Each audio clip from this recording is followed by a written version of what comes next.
Continuação da leitura do livro O Efeito Sombra, segunda parte, Fazendo as pazes com os outros, com o mundo e consigo mesmo, Deb Food. A história do ser humano e da psique humana já foi examinada, estudada e escrita, desde o começo de nossa existência. Embora tenha sido pesquisada e dissecada por pesquisadores brilhantes, explorada e explicada pelos maiores intelectuais de todos os tempos, a maioria de nós ainda está vivendo no escuro, perplexos pelo comportamento de amigos, familiares, ídolos e muito frequentemente nós mesmos. Desapontados pelas condições da nossa vida, avançamos cada dia na esperança de que nossos impulsos mais sombrios e maus comportamentos milagrosamente desapareçam. Repetidamente, magoados pelas falhas das quais aparentemente não conseguimos nos livrar, rezamos silenciosamente para encontrar coragem de abrir mão da procrastinação, dos gastos excessivos do chocolate, dos ressentimentos, da língua afiada. No entanto, sucumbimos aos impulsos inferiores, sabotamos os desejos e negligenciamos nosso futuro. Na tentativa de esconder o descontentamento, exibimos um rosto feliz. Reunimos forças, mostramos a melhor expressão de está tudo bem. E continuamos a nos expressar de maneiras que minam nossa autoestima e derrotam nossos melhores planos. No decorrer da criação dos filhos, da busca do sucesso e da luta de economizar o suficiente para as férias ou a aposentadoria, as respostas para as mesmas perguntas que nos ajudam a crescer nos iludem. O profundo desejo pelo entendimento pessoal fica sepultado embaixo das notícias diárias, nos assuntos da família, de uma crise de saúde ou de uma gripe comum. Um vizinho indignado, um ex-cônjuge descontente ou uma criança fora dos trilhos irão literalmente sugar as horas do dia e o dinheiro disponível, enquanto confundem nossa mente, levando-nos a crer que jamais teremos qualquer coisa além do que já possuímos. A repetição de nossa memória nociva pode nos atrair na direção de anos de aceitação de mais dessa mesmice, desperdiçando tempo com uma existência medíocre que fracassa na realização das próprias expectativas. Infelizmente, esse método de sobrevivência nos priva da habilidade de viver como deveríamos. A dor emocional que emerge como parte da vida cotidiana nos faz desejar o passado e nos torna resignados quanto ao futuro. Se sentimos que fomos enganados, nos tornamos vítimas do passado, desesperançados pelo que está por vir. Cínicos e céticos, nos transformamos em presas do julgamento, optando por apontar o dedo para os outros, em vez de olhar para dentro de nós mesmos e responder às nossas angústias. A natureza robótica de nosso self egocêntrico surge para nos ajudar a superar os sentimentos de insegurança e vergonha, afirmando nossa inocência ou proclamando nossas diferenças. Pensamos que, se ao menos conseguíssemos mudar aquela pessoa ou aquela coisa, nos sentiríamos melhor. Acreditamos que, se lidarmos com uma questão que nos mantém aborrecidos ou conseguirmos aquilo que vimos tentando alcançar, seremos felizes. Em vez de dedicar um tempo a levantar o véu que se coloca entre quem julgamos ser e quem realmente queremos ser, permitimos que a vida ilusória de um self existente apenas em nossa mente assuma o controle. O problema com essa abordagem da vida é que ela nos impede de descobrir nosso verdadeiro self, e isso põe em perigo as áreas mais importantes da vida. Quando deixamos ocupados em nos proteger dos demônios que espreitam na escuridão, deixamos de nos sentir contentes, realizados e profundamente ligados àqueles que amamos. Decididos a ocultar a metade obscura de nossa natureza humana, falhamos na obtenção de nosso pleno potencial e na experiência profunda da riqueza da vida. Nascemos plenos, no entanto, a maioria de nós vive como um ser humano parcial. Cada um de nós tem capacidade de ser uma parte importante do todo. Somos capazes de tornar esse mundo um lugar melhor do que encontramos. Somos destinados ao descobrimento de nossa natureza genuína, o estado de ser no qual somos inspirados por nós mesmos, iluminados e motivados por quem somos. Somos destinados a superar a diversidade e manifestar a versão maior da nossa alma individual, não uma versão de um self que nasceu da fantasia. Fantasias imensas de nossa vida surgem da dor de nosso potencial não realizado. Mas sonhos verdadeiros são a realidade pela qual estamos dispostos a trabalhar, lutar, ficar acordados até tarde. Esse é um futuro que está ao nosso alcance. E só há uma coisa que pode nos roubar esse futuro. E essa coisa é a nossa sombra. O lado obscuro, os segredos, os sentimentos reprimidos e os impulsos ocultos. O grande psicólogo suíço, Jung, dizia que a sombra é a pessoa que preferíamos não ser. A sombra pode ser vista em alguém da família, a quem mais julgamos, no funcionário público a quem condenamos, na celebridade que nos faz menear a cabeça de desgosto. Se compreendermos isso corretamente, chegamos à surpreendente percepção de que a sombra é tudo que nos irrita, horroriza ou descontenta em relação às outras pessoas ou a nós mesmos. Com essa sabedoria à mão, começamos a ver que a sombra é tudo o que tentamos esconder daqueles que amamos e tudo o que não queremos que os outros saibam ao nosso respeito. Nossa sombra é feita de pensamentos, emoções e impulsos que julgamos excessivamente dolorosos, constrangedores ou desagradáveis de aceitar. Portanto, em vez de lidar com eles, nós os reprimimos e os lacramos em alguma parte de nossa psique, para que não seja preciso sentir o peso e a vergonha que carregamos por conta deles. O poeta e escritor Robert Bly descreve a sombra como um saco invisível que cada um de nós carrega nas costas. À medida que crescemos, colocamos no nosso saco todos os aspectos de nós mesmos, que não são aceitáveis para nossos familiares e amigos. Bly acredita que passamos as primeiras décadas da vida enchendo esse saco, depois passamos o restante tentando tirar tudo o que escondemos. Nossa sombra, repleta de retóricas e um conjunto hipócrita de regras que nunca conseguimos seguir, nos conduz a glorificar alguns e excomungar outros. Tudo começou com o professor que nos chamou de imbecil, com o garoto que nos intimidava, ou o primeiro amor que nos abandonou. Todos já escondemos e reprimimos momentos de vergonha, e com o passar do tempo, essas emoções se solidificaram, transformando-se em nossa sombra. São os medos não manifestos, a vergonha aterrorizante, a culpa excruciante. Todos são assuntos do passado que nunca enfrentamos. Eles podem surgir em um momento decisivo, como acontece na maior parte das vezes, ou podem se acumular ao longo dos anos pela negação. Conforme a sombra toma forma, começamos a perder acesso à parte fundamental de nossa verdadeira natureza. Nossa grandeza, compaixão e autenticidade são sepultadas sobre as partes que desligamos de nós mesmos. Então, a sombra toma frente. Ela nos tapeia para acreditarmos que somos muito indignos, incapazes, desmerecedores de amor ou imbecis para sermos grandes astros de nossa própria vida. É nosso lado sombrio, o lado reprimido e os aspectos repudiados de nossa personalidade, que nos separa do verdadeiro self. O fato é que qualquer coisa que tenhamos ocultado por vergonha ou negado por medo passa a ser a chave do self, que nos faz sentir orgulhosos. Um self que nos inspira, que está impulsionando a agir com grande visão e propósito, em vez de aquele que é criado com base em nossas limitações e feridas abertas do passado. Esse é o motivo pelo qual precisamos examinar a sombra.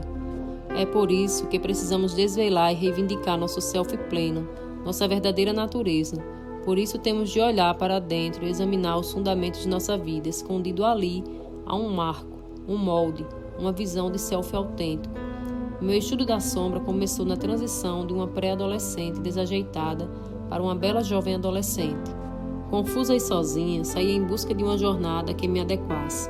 Trabalhei duro para me sentir bem interiormente, apesar de estar cheia de insegurança sobre tudo, desde ser amiga e namorada até ser irmã e filha. E lutei para compreender por que me sentia tão mal comigo. As vozes em minha cabeça que pareciam se apoderar de mim, ainda com 12 anos, me deixavam repleta de pensamentos obscuros e negativos. Por que você disse isso? Não seja tola, ele nunca vai gostar de você. Você é um idiota. Não se imponha tanto às pessoas, vão invejá-la. E assim por diante. Achava estranho e confuso ouvir essas vozes dentro da minha cabeça, porque num minuto me diziam que eu era nada, além de uma mimada arranhenta, e no dia seguinte me convenciam de que eu era melhor, mais bonita, mais inteligente e mais talentosa que qualquer pessoa. Uma guerra interna explodia em minha psique. Primeiro você é ótima, depois você não é nada além de uma pequena mentirosa. Todo mundo gosta de você porque é gentil e meiga, e alguns minutos depois, você é uma piranha de coração gélido que não merece ter amigo algum. Essas vozes me deixavam profundamente confusa quanto a quem eu era. A coexistência de mensagens positivas e alertos negativos criou uma devastação dentro de mim, e eu chorava, desvaradamente, ou fazia tudo para passar bons sentimentos a qualquer um que estivesse disposto a receber meu amor. À época, chamavam isso de hormônios. Era esperado de uma garota da minha idade um comportamento desordenado. Porém, o meu era ligeiramente mais melodramático, o que me rendeu o título de rainha do drama na vizinhança. Enfim, ganhei um concurso. Só que a coroa veio com projeções negativas da minha família e muitas risadas dos amigos, dos familiares, que sabiam da minha vergonha íntima. Comecei a me sentir cada vez mais impotente em relação ao meu falatório interno, até que cheguei à conclusão de que, decididamente, havia algo errado comigo e não havia nada que eu pudesse fazer para consertar. Tentava com toda a minha força silenciar as vozes, fazê-las calar, tentando convencer a mim mesma de que realmente estava bem. Meus momentos de paz e felicidade se tornavam cada vez menos frequentes, exceto quando ouvia uma música de que gostasse muito, ou quando brincava com meus amigos. Mas, no silêncio do chuveiro, ou na pressa da manhã rumo à escola, ficara cada vez mais difícil me livrar do estrangulamento dos demônios interiores, cujas vozes pareciam um coro de igreja desafinado. Em vez de sentir compaixão e gentileza em relação a mim mesma, sentia-me impotente, hostil e zangada. Conforme meu desconforto interno aumentava, comecei a buscar por algo que pudesse silenciar minha mente horrenda e fazer com que me sentisse melhor comigo mesma. Minha busca por momentos de bem-estar começou com algumas comidas, brownies de Sara Lee e 1 litro de Coca-Cola. Criavam o ardil. Aprendi a entrar silenciosamente no quarto dos meus pais durante o jantar e roubar dinheiro da carteira deles para obter minha dose diária. Começou bem fácil, porque a loja, o 7 Living, era do outro lado da rua, na Avenida 46, em Hollywood, Flórida. Conforme os meses se passaram, aquela dose já não era suficiente. As vozes ruidosas e sombrias conseguiam invadir meus momentos de prazer, induzidos pelo açúcar. Precisava encontrar outra coisa para lidar com essas invasões indesejáveis e colocar um sorriso de volta no rosto. Mesmo quando os sorrisos eram recebidos com uma voz interna ocasional ameaçando arrancar o sorriso da minha cara. Minha fome interna de me sentir bem logo se tornou maior que minha necessidade de que as pessoas gostassem de mim, ou de ser vista como uma boa jovem decente. Fui tomada pelo impulso de mudar a maneira como me sentia. Meu vício pelo açúcar rapidamente se tornou algo maior. Experimentei o primeiro cigarro e drogas. Maconha, que nunca foi a minha favorita, se transformou em pílulas, barbitúricos ou bolas, como eram chamadas naquela época. Disso passei a psicotrópicos, o que me levou a muitas outras substâncias.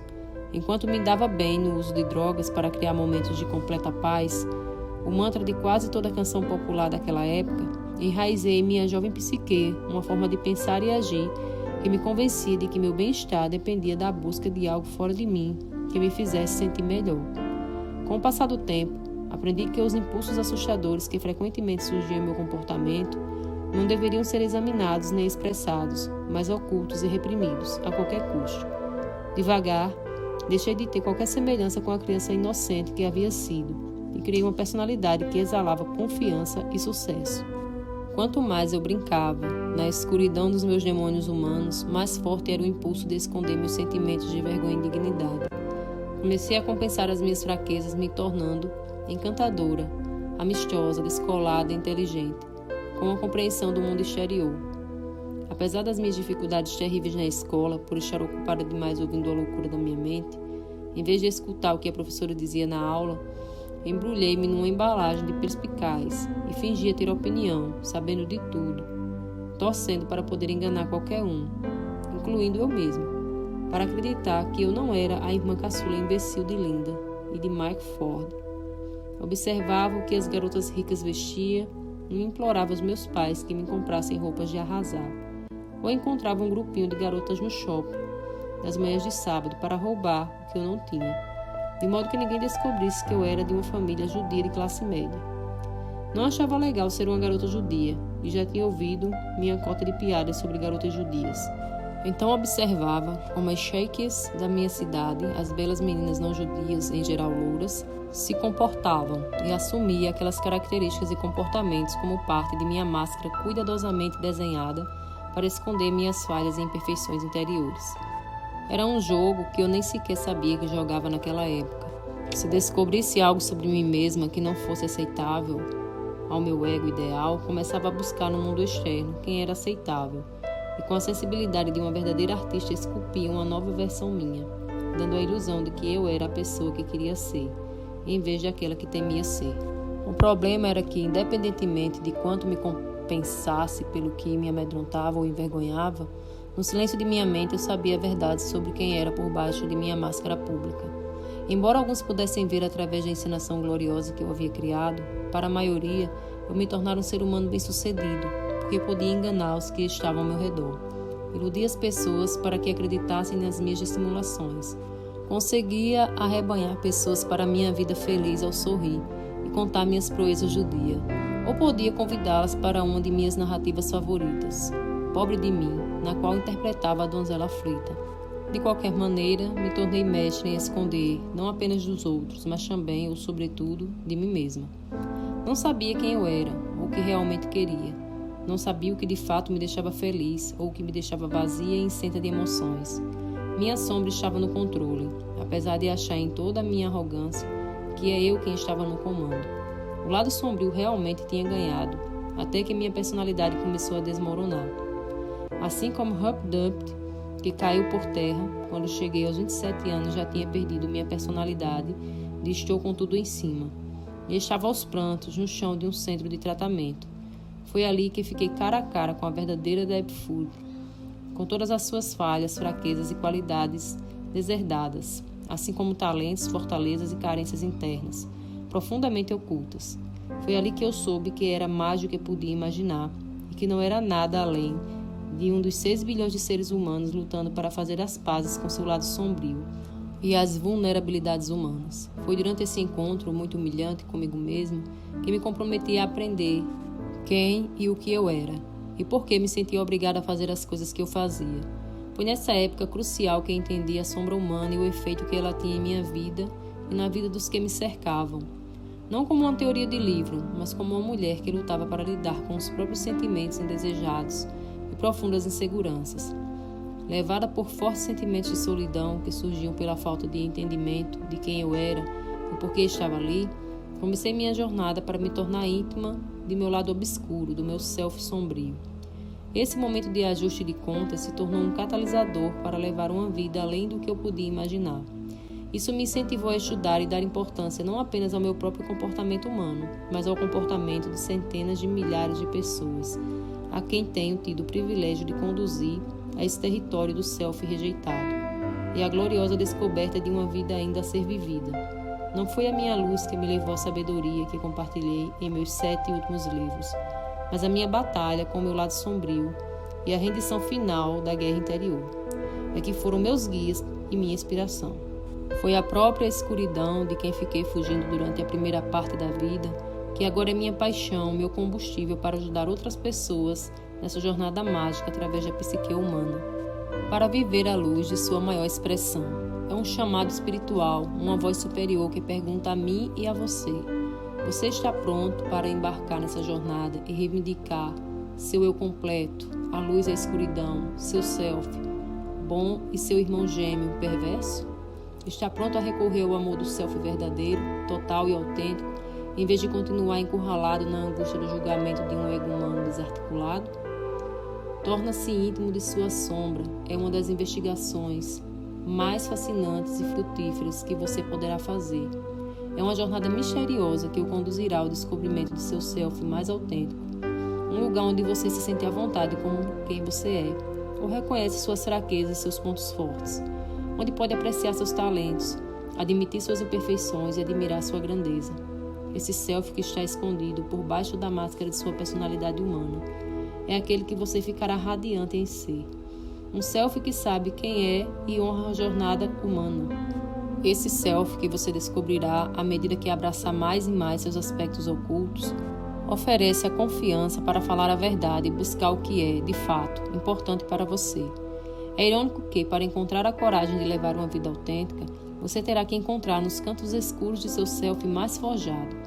Você precisa confrontar exatamente aquelas suas partes que mais teme e encontrar o que estava procurando, porque o mecanismo que o leva a esconder sua escuridão é o mesmo que o faz esconder a luz. Aquilo do que você anda se escondendo pode, na verdade, lhe dar o que você vem tentando encontrar com tanto afinco.